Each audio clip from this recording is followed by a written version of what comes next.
Wrestling, give me a hell All right, man. I haven't seen somebody so excited since they first discovered. Well, never mind. Yeah, exactly. What the hell are you laughing at? Oh, by the way, welcome to SCI Wrestling. Oh yeah, I'm we're Chip SCI. Douglas. I'm WB Ward. And I'm really excited about the tweet of the week. Okay. But even more excited than that, I'm excited about our guest this week. Yes. We're going to get a Woody. Yes, we are going to get a Woody. Oh my God.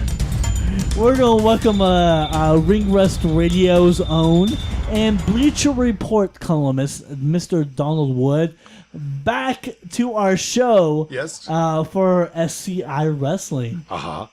And I want to say a special shout out for Donald because of the fact that he alone, his name alone, has caused so many shout outs and pickups to our Twitter page. Awesome. Which is SCI. Well, it's nice to know that you can come to SCI and get wood. Yeah, exactly.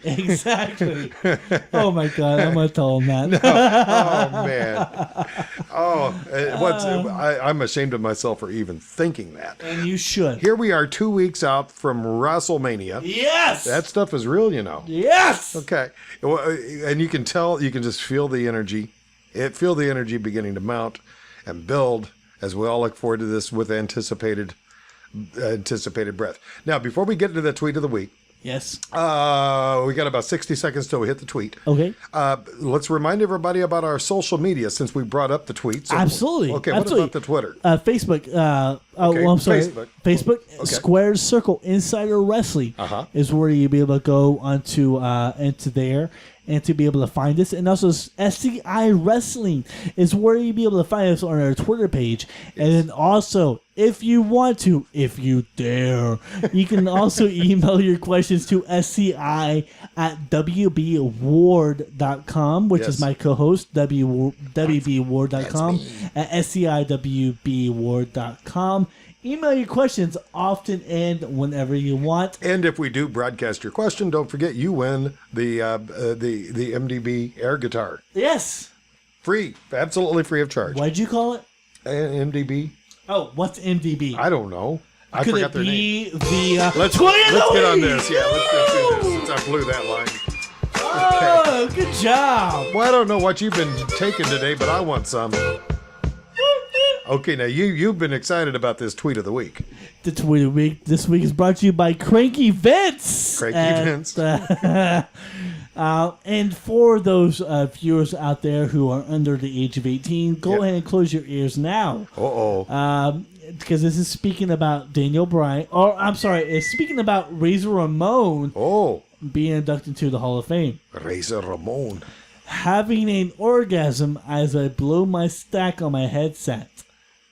I will live forever. Fuck you. Wow.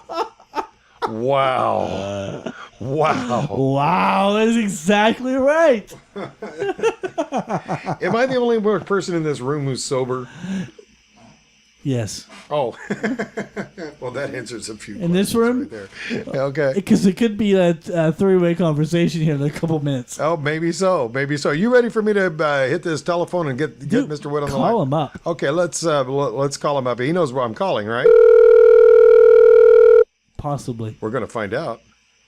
What's his first name again? Quick. Donald. Okay. Don't tell him I had to ask. Okay. Hello? Mr. Donald Wood. Doing? Hey, what's shaking, dude? I'm very excited to be on this show. Nothing's happening. I'm ready to go, man. Man, I tell you. Now Chip is anxiously standing by, but I got to tell you something. Based on our last interview with you, and no offense, because dude, I got to tell you, I really enjoyed having you on the show. Really did. I'm honored that you're back. But let me ask you something.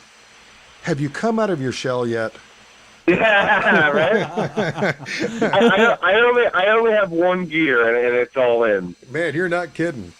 Dude, we are so excited, and I know that our listeners are even more excited to have you on the show. And in fact, I had a conversation with a listener today. His name is Patrick, who listened to the original broadcast with you on it, and he's even more excited about the second episode with you on it. So thank you so much for having us back on. Yeah, and I'm proud to be here. Thank you. I'll come back anytime you let me, man. Well, you make us rank amateurs really look good. I mean, you're a good jobber, dude. I do appreciate Hey, that. that's what I do. That's what I do, man. Hey, listen, the best wrestlers in the world know how to sell. Absolutely. Exactly. Okay, so where do we begin this menagerie? Well, I almost thought you were going to say menage a trois. I was like, no, I'm not into that, though, bro. well, it depends who's in it, right? Yeah, no. If it was the two of you and me, I'd say no. Okay. Well, damn it, WB, what you said earlier is a completely false statement. What? What? All right, so Donald, because I know that the fact that you do a show already, and I know you've been asked this question a lot of times. We already discussed this question, but I gotta bring it up on my show and the WB's show here at SCI Wrestling. How do you like the build-up of WrestleMania 30? Honestly, I'm excited because it's WrestleMania. First off, you buy WrestleMania tickets without knowing any matches on the card. Right. You're just excited about the event. It's a Super Bowl. You're buying Super Bowl tickets for 2 years from now, and you have no idea who's going to play. It's the aura of the event. No matter what, with the access and all the other like indie promotions running events in the same city, the aura of WrestleMania will never change. You're always excited about WrestleMania. I'm having a party for it because it's a party. It's a huge party for us wrestling fans. But as far as the build on paper from a wrestling point of view, the Sam's, what we've got with the main event, there hasn't been much built. Everything's been built since Elimination Chamber, pretty much. Everything that we thought was going to happen with potential breakups, the Shield fighting each other, Cody Rhodes and Goldust fighting each other, none of that's coming to fruition. So a lot of this is just the Andre the Battle Royal. We don't know what to do. Let's throw them all in there. You know what I mean? So as far as straight up build, it isn't very exciting. But the two matches, one between Triple H and Daniel Bryan, and then the potential three-way, those are very exciting. So that is carrying a lot of the weight, and Undertaker as well. Okay, so with the main event in behold of us, because of the fact that we got Randy Orton versus Batista, and of course we've seen a very big twist as far as with Batista, and we've seen that ever since the Royal Rumble. Because the fact that we see WBE and we see the creative department as an aspect of they did not see the backlash of having Batista being as a big of a heel as they did, especially with him winning the Rumble. So with that said, now we see Randy Orton versus Batista, and now with that little asterisk on the whole match with with Daniel Bryan versus Triple H. What do you see in fruition? If you were the booker, what would you be able to see from that match? Honestly, my idea is this is what I'm riding with. If I had to put money, this is what I'd go with. We're a week out, so I figure we can do that now. We're going to go with Daniel Bryan and Triple H fight to some sort of...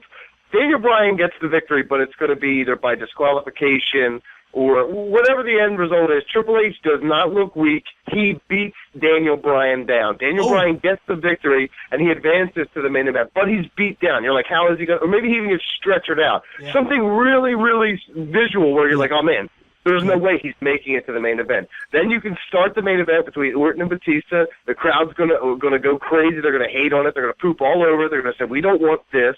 They're going to boo. That match starts. I wouldn't have Daniel Bryan near the ring. I let 5 minutes go, some bad spears, you know what I mean, some horrible-looking moves from Batista. Then all of a sudden, oh, my God, who is that? And then you see Daniel Bryan walking down to the ring covered in bandages. God, you know what I mean? Defying the odds. Yeah. I honestly, I wouldn't even have the music hit. I wouldn't have the music hit. I would just let him walk, let him walk, and then the crowd, who's that? It becomes that aura of like, oh, my, like the feeling we got when Scott Hall came through the crowd in WCW. We're like, oh, what's going on here? There's no music. It was just a guy. And that's what Daniel Bryan could say. Like, it sounds like he defies the odds and he's coming, despite the doc's orders, and saying, no, I'm in this match. And that also, when you have Daniel Bryan debilitated like that, and he can get in the thing, you can make him look so strong by beating down both guys, and he doesn't have to win. You could have him destroy Randy Orton with his patented knee, get up to do the yes thing, gets hit with a spear by Batista, or Batista simply throws him out of the ring and then pins Orton clean. And that way Daniel Bryan's not involved directly with the decision, and you can still give the belt to Batista, which is, by the way, if I had to put my bottom dollar on something, I would say that the WWE likely guaranteed him that WWE Championship in his return contract because they did believe that he would be a face and would be a star. And they are just going to – because, honestly, whether Daniel Bryan wins Extreme Rules or he wins it the night after, he can still win it later on, and you can still fulfill Batista's obligation. What do you think? I mentioned this a couple of weeks ago. I heard a rumor about the possibility of a surprise reappearance of CM Punk. Have you heard anything about that? Well, one of the kids on my show, Brandon Gavin, has a conspiracy. It's not, no, we don't speculate. I mean, we don't deal in rumors. We're not some of the dirt sheets. We have speculation, what we think could happen. If you're going to try to write CM Punk back into the storyline, one way to do it would be have him being the third member in the WWE Championship match. What he could do is he could come back and attack Daniel Bryan and Triple H, leave them both laying. I think it was Shawn Michaels where he interjected himself in the Triple H versus Chris Benoit match, if I'm not mistaken. Yeah. All they had was they had the contract at ringside where you had to sign it for whoever, and Shawn Michaels jumped over and signed it. Now he's in the match. Well, so you can have something like that where CM Punk comes down. There's a contract where after Triple H or Daniel Bryan wins, they got to sign the contract. CM Punk comes in, he beats both down, signs the contract, and that's CM Punk in that match. Well, now, all due respect, and I agree with you to a large extent, but personally what I would rather see is if that happened, I would much rather see him come down and possibly interfere in the match between Lesnar and Taker. Can I tell you the truth about that? As much as your idea is very feasible and could possibly happen, especially with the history of Punk versus Undertaker last year, yes, all the talk is about Sting. All the talk is about building for WrestleMania 31 when Sting fights his one and only WWE match, and it would probably be against The Undertaker. If you're assuming Sting fights one time in WWE, it's going to be Undertaker WrestleMania. It almost has to be because there's no other feasible guesstimation, you know what I mean? So what you'd have to do is that match, that magnitude of that match is year-long build worthy. So what you do is you have Brock Lesnar just simply lose to The Undertaker after a great match. Dave Meltzer's going to give it 5 stars, and it's going to go over to Japan and be a legend. So we're going to have Brock Lesnar Undertaker, which is going to be great.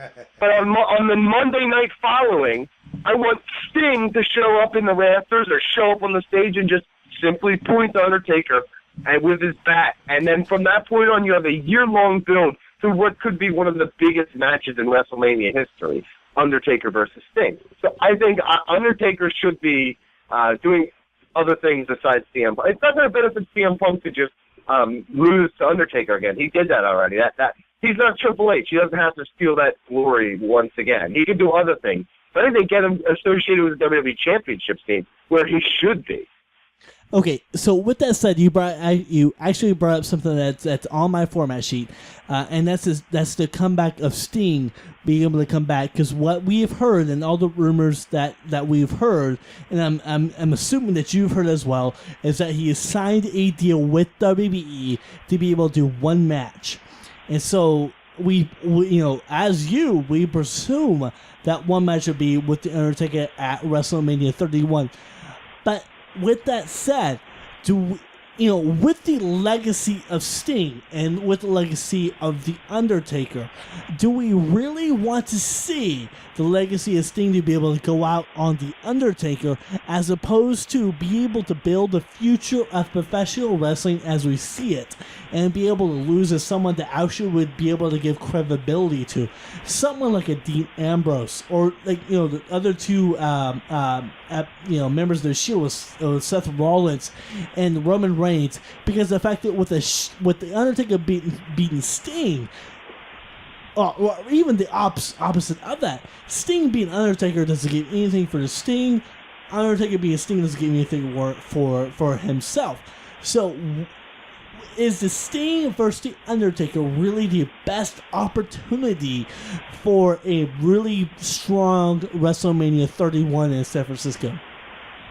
1,000%. It is the best option. As a matter of fact, it's the only option. My immediate question when hearing your question was, did you see Sting in TNA? This guy's not working matches like he used to. This ain't 1994, my friend. This guy is going to get one match. That's it. And you know what? There's something with WWE. Him not going to the WWE all these years has made him the face of the alternative to wrestling. Mm-hmm. He's been the face of WCW and the face of TNA. He is the face of alternative wrestling. Him going to WWE for one match is his last stand. It's him saying, okay, I'll go there, but I'm only doing it because the fans want Undertaker to stay. And since Sting became the black and white Sting, and Undertaker kind of turned into this mythical creature that he's become with the streak, we've all wanted these two guys going head-to-head, and it's just never happened. Okay, Sting could possibly go on for a year and get in good shape and give it a year run in the WWE, but what does losing to a guy like Daniel Bryan do in the long run for him? You know, it doesn't do much for Sting's legacy, whereas he goes against Undertaker.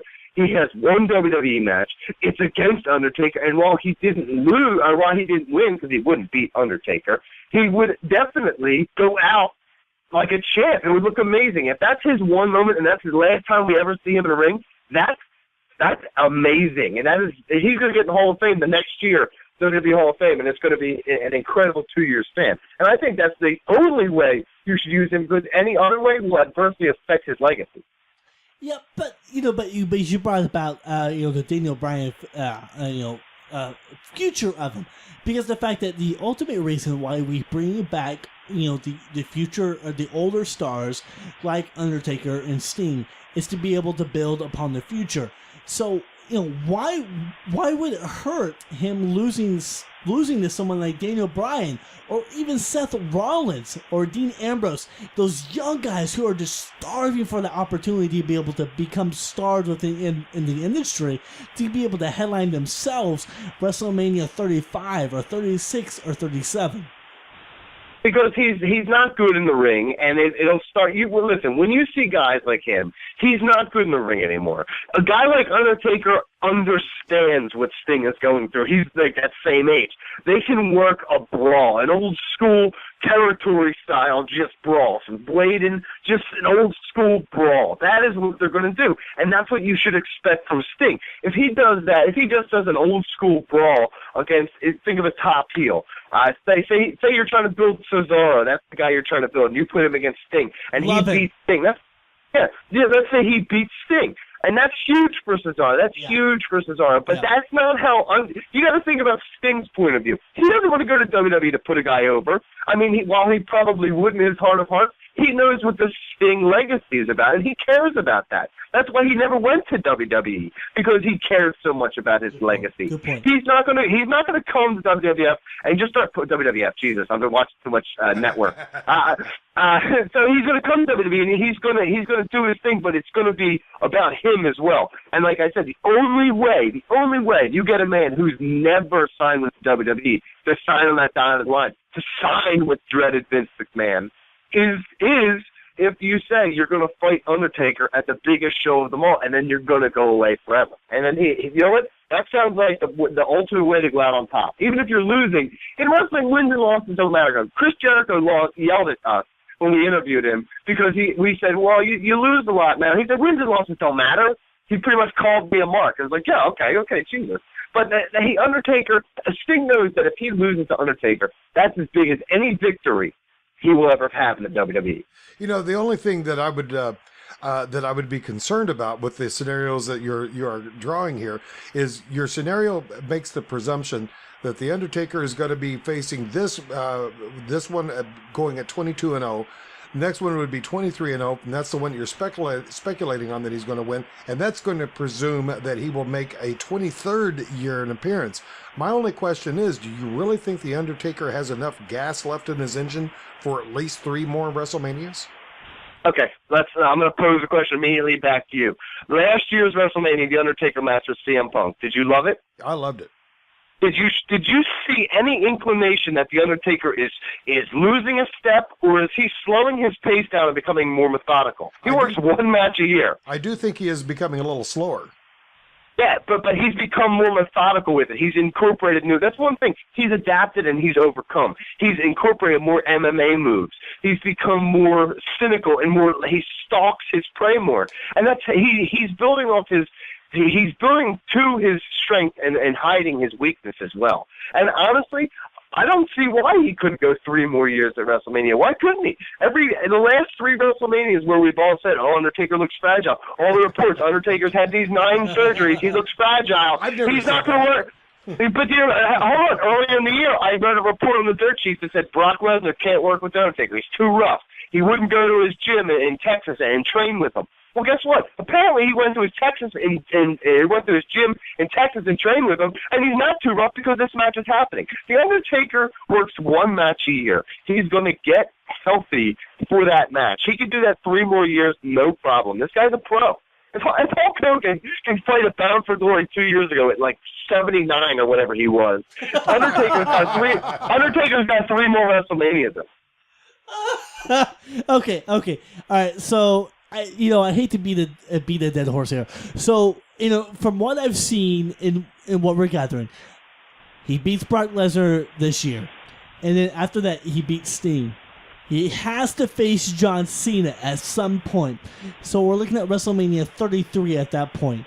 So for him to be able to come on top, or not really go on top, but for him to give the rub that that another superstar really deserves, who would be that superstar at WrestleMania 34 to be able to give him that rub necessary to be able to build off of that?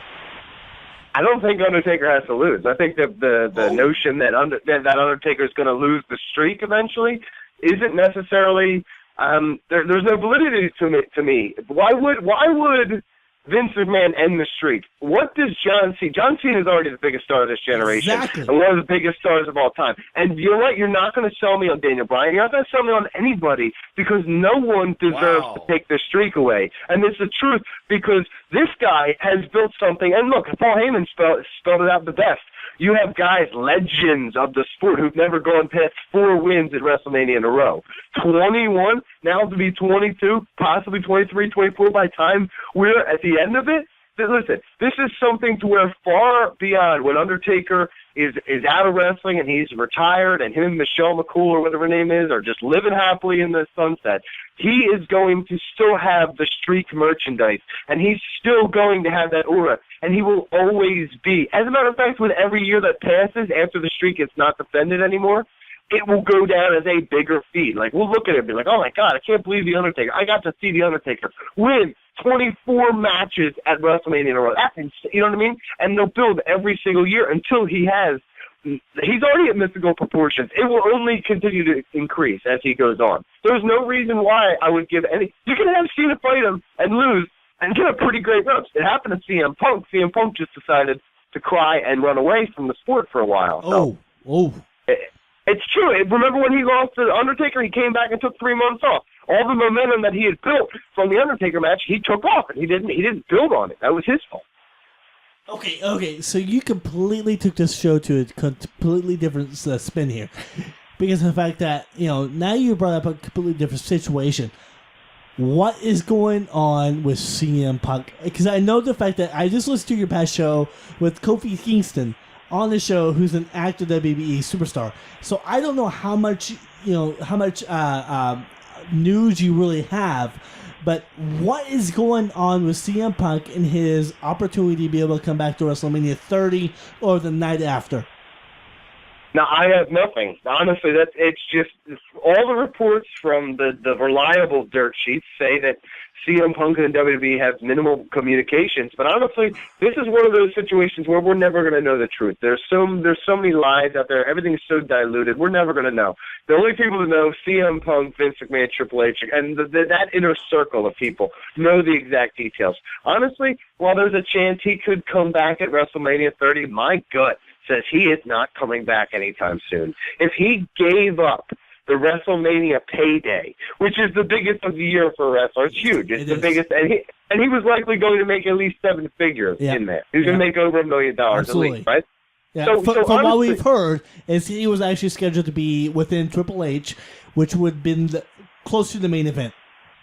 Yeah, so he was going to bring down some big bucks, and he turned it down because he doesn't need it. And if that's his priority, then God bless him. That's what he felt he had to do. But honestly, I think if I was in that position and somebody on my team, somebody at my work left and just up and left right in our busiest time of year, if I'm a Christmas tree salesman and Johnny leaves when Christmas is coming, I'm going to be pissed. I'm going to say, what are you doing to me? I needed you most here and you left. And that's how I honestly feel WWE is going to probably take this as well. And forgive me, I forget the publication I was reading earlier today, and I really should have paid attention to that.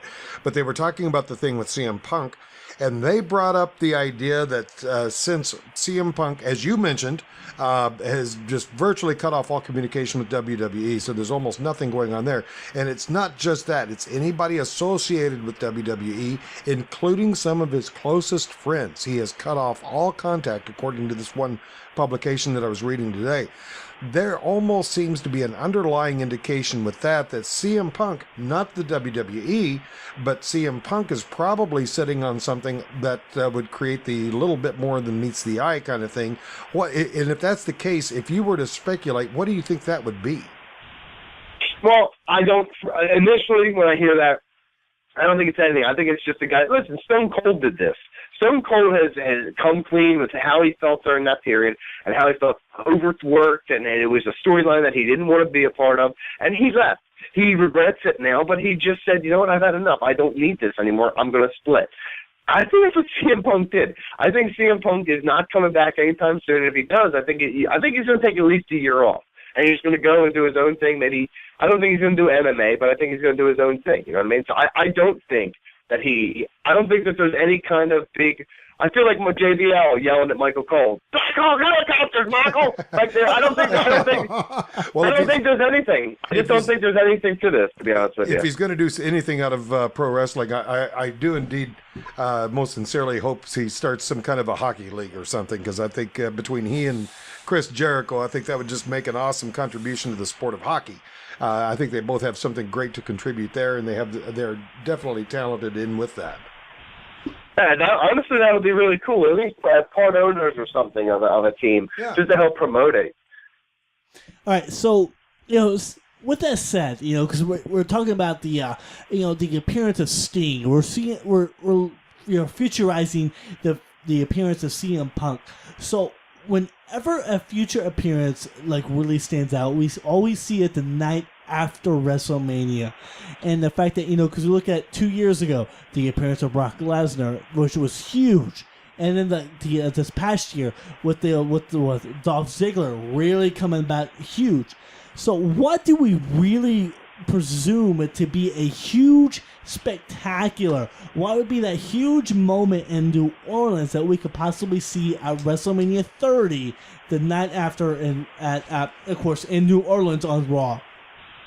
Okay, so I'm going to have two-part answer. First things first, our thought process has always been WrestleMania culminates storylines, and then the following night, it's just a refresh button, it's a reset button, and it's just huge things happen, big comebacks that erase your memories of the past storylines that helps you move forward, right?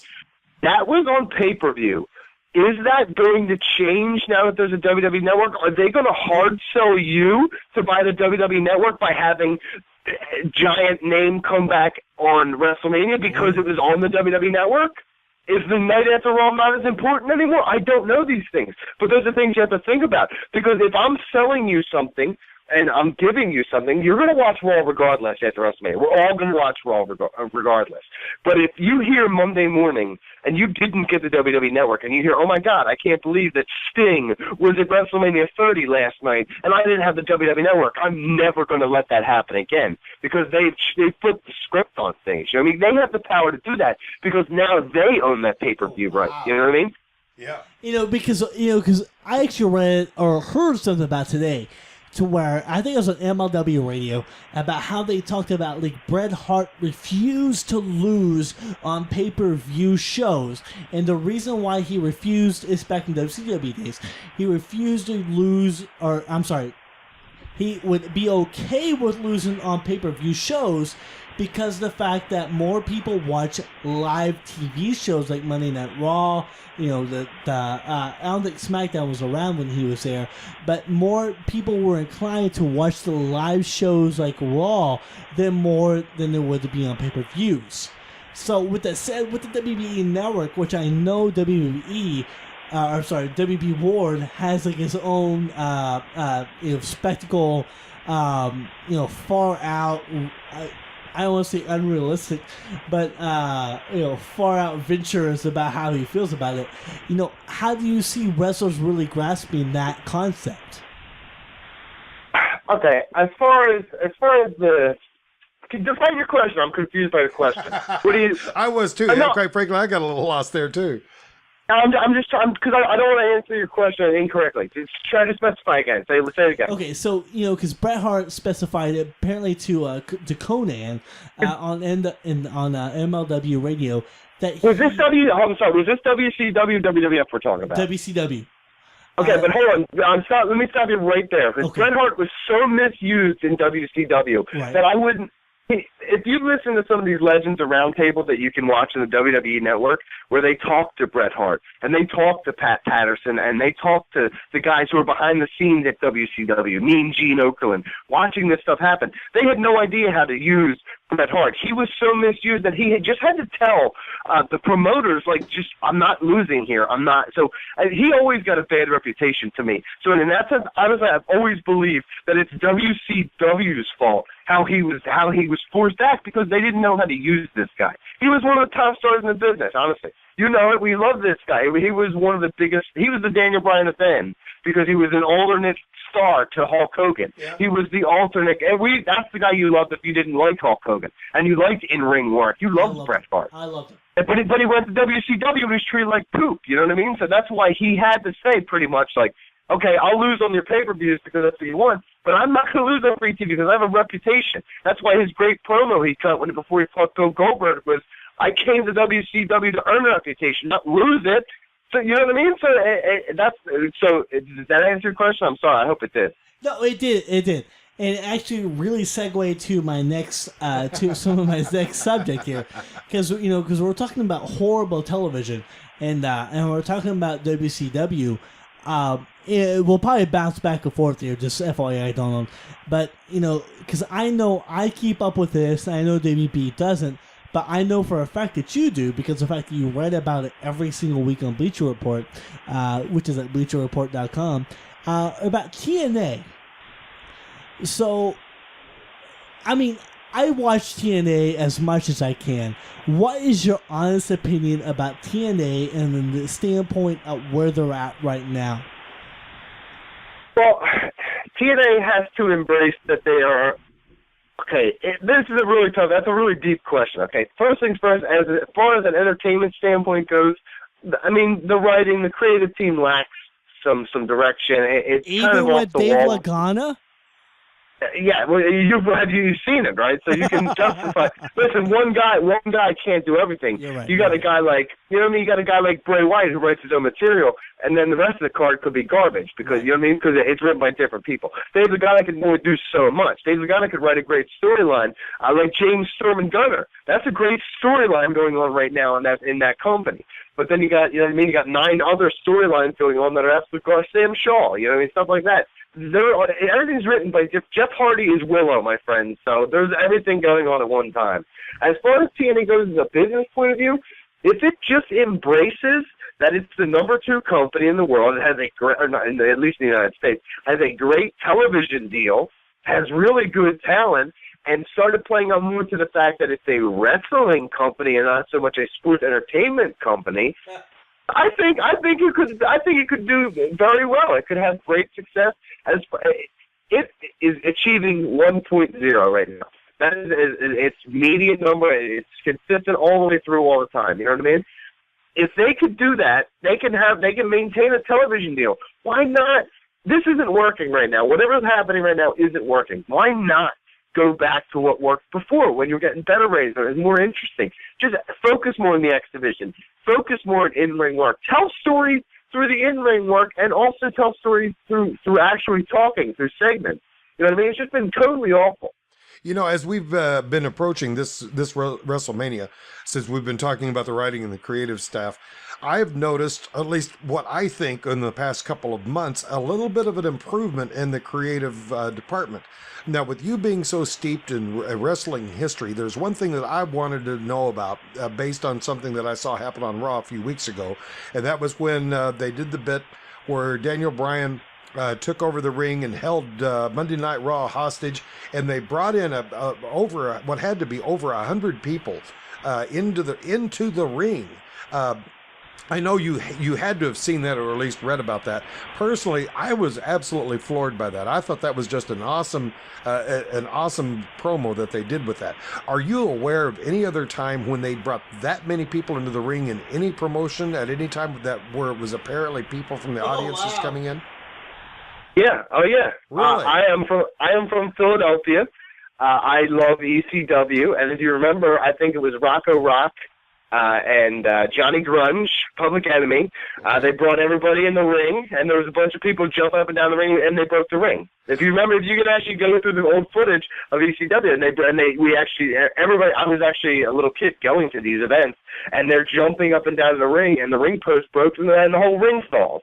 So yeah, I've seen a lot of people in the ring before. But as far as your Occupy Raw, I agree. It was a great visually. It was really impactful, and it was a way where Daniel Bryan. Everybody wants Daniel Bryan to be Stone Cold or Mick Foley. Well, he's not either of those guys. He's Daniel Bryan. True. And I said this on Ring Rust Radio, and I'll say it again.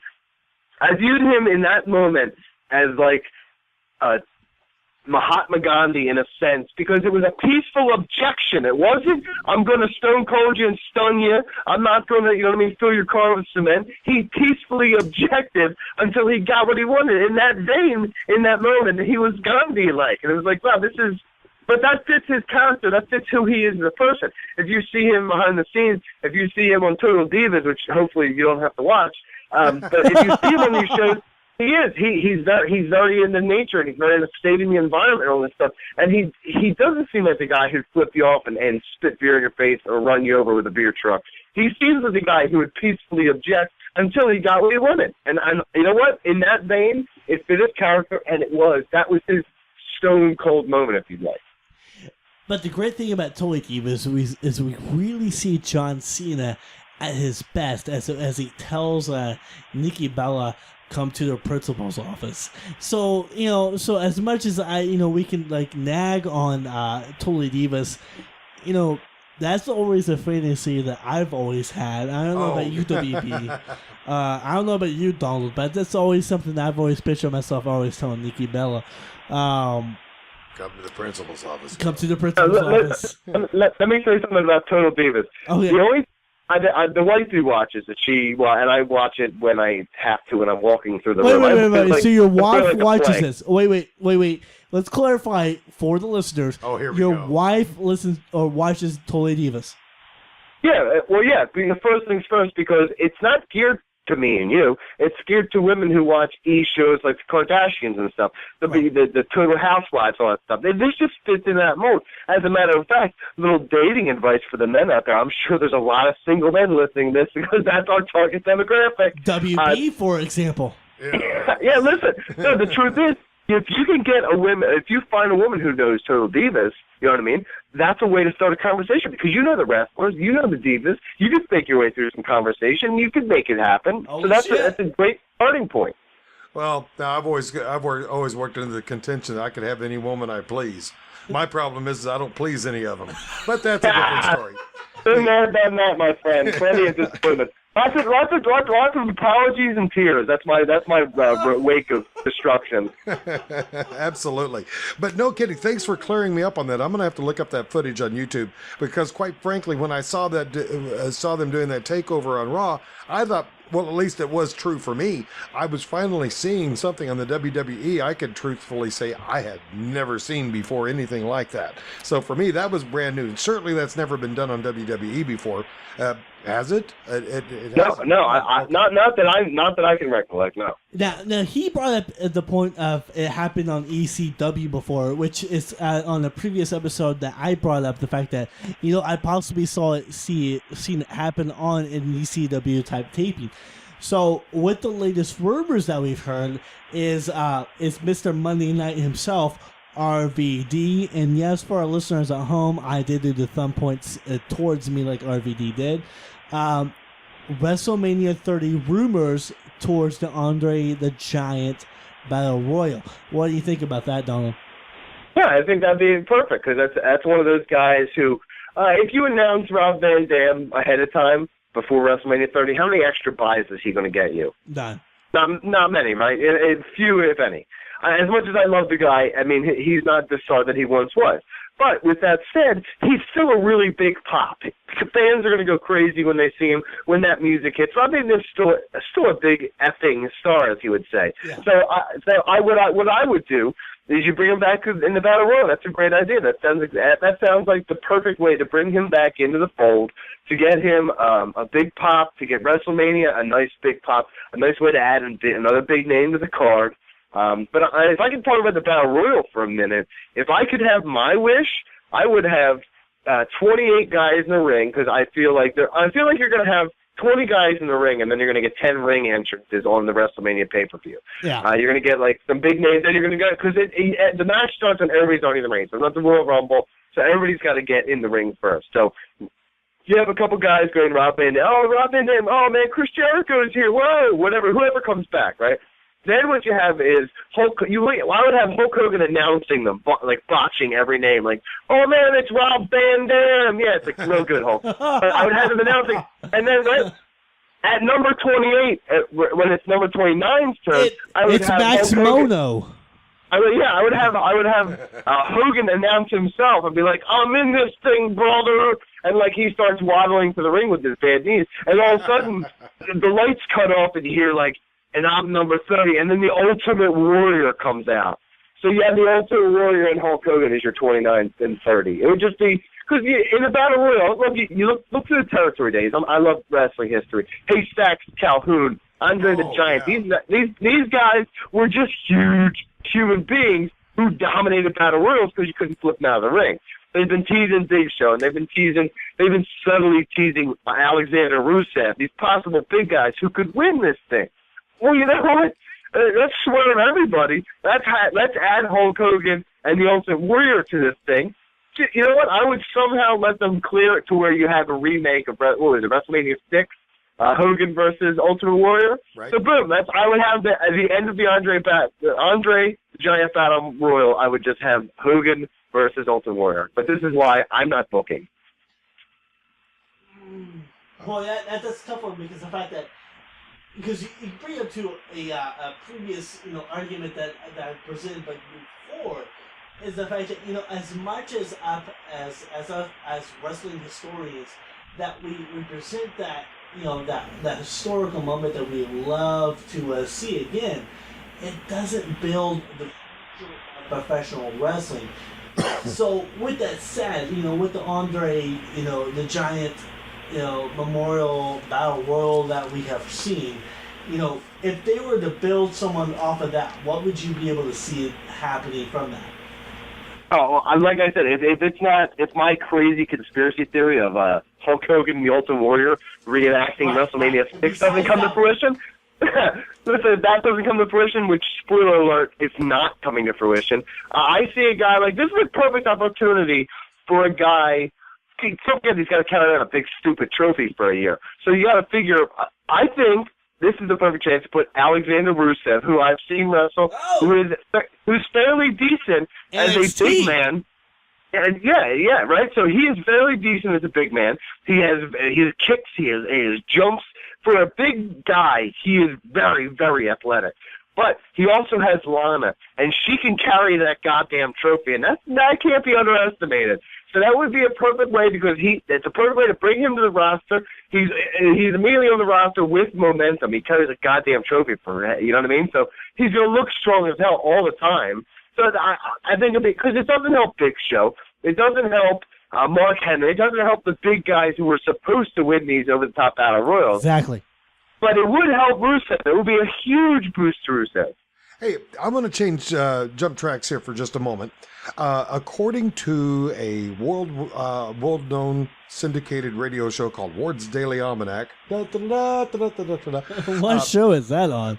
Well, it's on several radio stations in the United States. Nationwide? And over 120 countries worldwide? a little over 120 countries around the world. Go ahead. Yes. Continue. And Donald, that's my radio show. Yeah, I can tell. Listen, I am the master of the stutter plug, and there's nothing subtle about that, my friend. Well, according to that program from today, what record was set 27 years ago today in professional wrestling? Oh, wow. The attendance record at Wrestlemania 3, maybe? Oh, you hit it right on the nose. Really? He nailed it? Nailed it. Oh, wow. 93,173 people. Hold on. Let me say something. Pontiac Silverdome? That's the place. Yeah. So, yes. Can I tell you something? Sure. All that does is make me very happy that I already locked up my wife, because with a vast knowledge like that, I'm not getting anybody anymore. I got this one. I'm just thankful I locked her up. Now, when was that record beat? That's a good question. I don't know that. That record stood until... I knew it was Houston. I know it's Houston. No, that record was made in 1987, and it held steady until 2010. And it was during the NBA All-Star Game down at Cowboy Stadium, when the attendance was 108,000. Who cares? Since that's correct, that means the attendance record for the WWE will be shattered. Because if I'm not mistaken, the rumors were that WrestleMania 32, since 31's in San Fran, 32 is going to be in Arlington. Yep. So if they're in the same building, I expect them to. By the way, Pontiac Silverdome, don't think it held 93,000 people.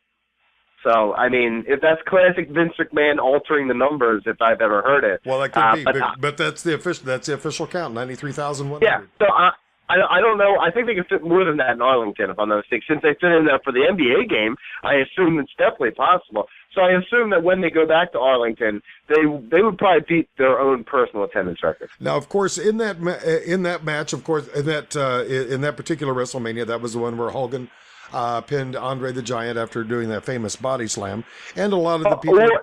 It was also Steamboat Savage, if I'm not mistaken. Correct? Yes, you're correct. Indeed, it was. Which was the better story the whole time. I think so. 100%. But a lot of the people on that card wound up eventually going to the WWE Hall of Fame.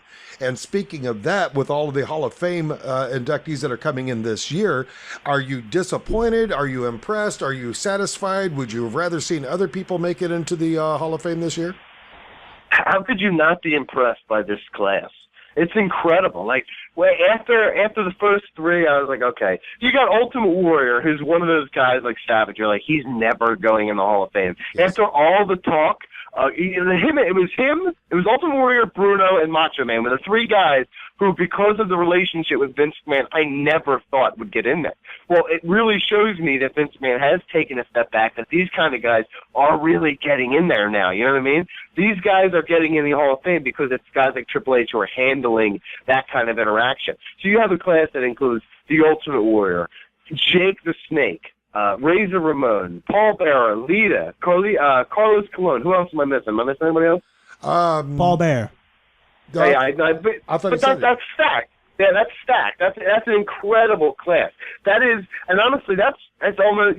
I thought last year with Mick Foley and Bruno, it's like it almost feels too heavy. Like, what are you going to do next year? What are you going to start doing in 3 years from now? You know what I mean? I know there's still big guys. The Rock's not in there. The Undertaker. There's still huge names that aren't in there yet, but.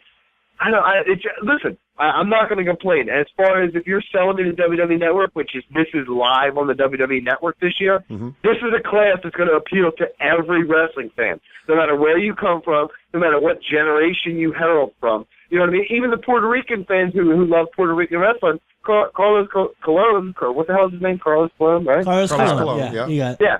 I'm sorry. I think his real name is Aftershave, I think. Aftershave, really? See? I didn't say that. He did. He did. But anyway, He did. Don't start killing the WWE Network.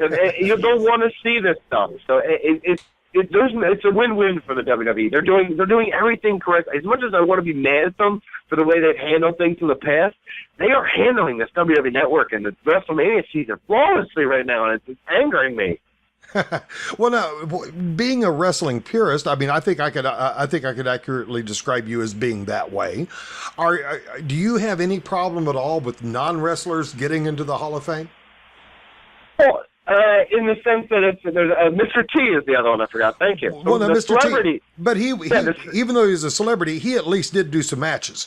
But they have other people in the Hall of Fame like Drew Carey, Mike. Well, not Mike Tyson. That's not a good example. Pete Rose is in there. So Mike Tyson as well. Mike Tyson's in it. Bob Uecker's in it. But if you remember, each one of those guys did a little segment or something. It's just a select. Listen. Since WrestleMania 1, we can go back to WrestleMania 1. Just think of that main event. You got Mr. T involved, who was a megastar, Muhammad Ali. You had Cyndi Lauper. You had, what's the piano player's name? I can't think of it off the top of my head. No. Ray Charles. No, he's in WrestleMania 1. Oh, Liberace. Yeah, thank you. So Liberace. So ever since... Vince McMahon is the pioneer of taking entertainment and mixing it with his wrestling. And he will continue to do that on the WrestleMania stage forever. As long as this company is in existence, it will do that. Because that's how it works. And you know what? I'm just glad they don't get... If they got to go in the Hall of Fame, okay, fine, whatever. We'll reminisce about the good times. As long as I don't have a Karl Malone getting in the ring, and David Arquette, you know what I mean? I don't want any...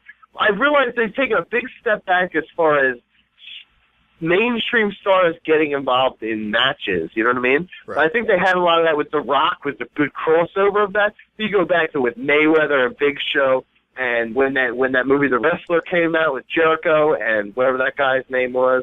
So the WWE loves mainstream attention. They're whores. They're mainstream whores. That's what they do. But that's how they make their money. So I can't fault them for it. That's true. I gotta side with you there. So with the Hall of Fame, we just recently saw the recent induction of the Hall of Fame with Razor Ramon, and he made a very strong point to recognize the fact that it's Razor Ramon, not Scott Hall. So could you see a possibility of possibly the NWO, which would reference Scott Hall into the Hall of Fame in the future? I mean, is there any other way? Is there any other option? No. They wrote. Here's the thing. He came back to the WWE as Scott Hall. So if they wanted to just do his WWE run, they would have put him in as Scott Hall because he was Scott Hall in WWE at one point. So they put the guy in. Now it can only mean one thing. He's going to go in as a member of the NWO, Outsiders with Hogan. And I assume that would probably happen next year, or it would happen in 2 years. And you have Diesel go in next year, and then you have him go in as part of the NWO as Kevin Nash. You know what I mean? Man, I gotta tell you, Donald, the time when you're here, it zips by like it is faster than most of the girls I dated in high school. Oh, jeez. I mean, man, like the relationships or the amount of no, just the women. Just the women. Okay. So I'll make sure. I mean, come Fast on, women, man. It's the only way to live your lifestyle, my friend. You got that right, man. I can't wait to have you on a third time. Gotta have to have your opinions on the post WrestleMania and where we're going to be going from there. And in the final 10-15 seconds, Chip, do you have anything else? No, I'm actually texting Donald, so I have nothing to say. All right, Donald, thanks again, man. I certainly appreciate you. Be sure to join us here next week, gang, because next week, of course, we're going to be having the one and only local legend, Mr. Chris Plank, close friend of JR, and hopefully we can get some scoop on that. And huge Oakland Raider fan. Absolutely. So join us next week on this show that we call...